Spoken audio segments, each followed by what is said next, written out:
নমস্কাৰ বন্ধু বান্ধৱীসকল, স্বাগতম জনাইছোঁ আপোনালোক সকলোকে আমাৰ চেনেলৰ অন্য এটা নতুন ভিডিঅ'লৈ। আশা কৰিছোঁ সকলো ভালে কুশলে আছে।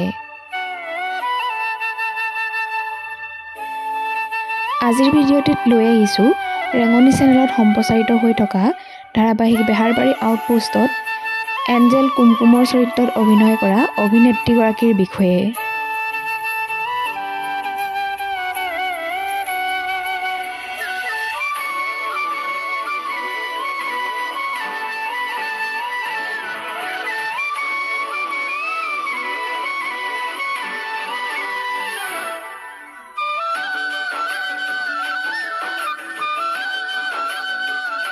আপোনালোকে বাৰু জানেনে এঞ্জেল কুমকুমৰ প্ৰকৃত পৰিচয় কি?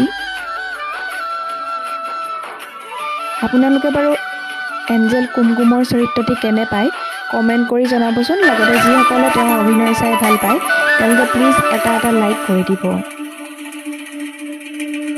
ৰেঙনি চেনেলত সম্প্ৰচাৰিত হৈ থকা ধাৰাবাহিক বেহাৰবাৰী আউটপোষ্টত এঞ্জেল কুমকুমৰ চৰিত্ৰত অভিনয় কৰা অভিনেত্ৰীগৰাকীৰ প্ৰকৃত পৰিচয় হৈছে কৃতিস্না বৰুৱা, যিয়ে দৰ্শকৰ মন মোহিবলৈ সক্ষম হৈছে। এইবাৰ বিয়াত বহিবলৈ আগবাঢ়িছে বেহাৰবাৰী এঞ্জেল কুমকুম অৰ্থাৎ কৃতিস্না বৰুৱা। হয়, আপোনালোকে ঠিকেই শুনিছে, ইতিমধ্যে অভিনেত্ৰীগৰাকীৰ আঙুঠি পিন্ধোৱা পৰ্ব হৈ গৈছে। অভিনেত্ৰী কৃতিস্না বৰুৱাৰ হ'বলগীয়া স্বামীৰ নাম হৈছে ৰোহন। দুয়ো বহুদিন ধৰি প্ৰেমৰ বান্ধোনত বান্ধ খাই আছিল। অভিনেত্ৰীগৰাকীৰ আঙুঠি পিন্ধোৱা পৰ্বৰ দিনা বেহাৰবাৰী আউটপোষ্টৰ গোটেই টিমটোকে সেই অনুষ্ঠানত দেখিবলৈ পোৱা গৈছে। আপোনালোকে বাৰু খবৰটো পাই কেনে পাইছে কমেণ্ট কৰি জনাবচোন।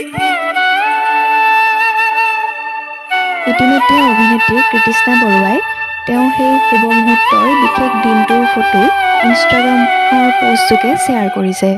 সকলো শুভাকাংক্ষীয়ে তেওঁ ইনষ্টাগ্ৰামৰ পোষ্ট ভৰাই পেলাইছে। অভিনেত্ৰী কৃতিস্না বৰুৱাৰ জীৱনৰ এই নতুন অধ্যায় আনন্দময় হওক, সুখৰ হওক আৰু মধুৰ হওক তাৰেই কামনা কৰিছোঁ। আমাৰ চেনেলৰ যোগেদিয়ে অভিনেত্ৰীগৰাকীলৈ জনোৱা হ'ল অলেখ শুভকামনা। আজিলৈ ভিডিঅ'টি ইমানেই আছিল। ভিডিঅ'টি চাই বাৰু কেনে পালে কমেণ্ট কৰি জনাবচোন। লগতে যিসকলে আমাৰ চেনেলটো পোনপ্ৰথমবাৰৰ বাবে চাইছে তেওঁলোকে চেনেলটো প্লিজ ছাবস্ক্ৰাইব কৰি ল'ব, যাতে এনেকুৱা ধৰণৰ ইনফৰ্মেটিভ ভিডিঅ'বোৰ পাই থাকিবৰ বাবে।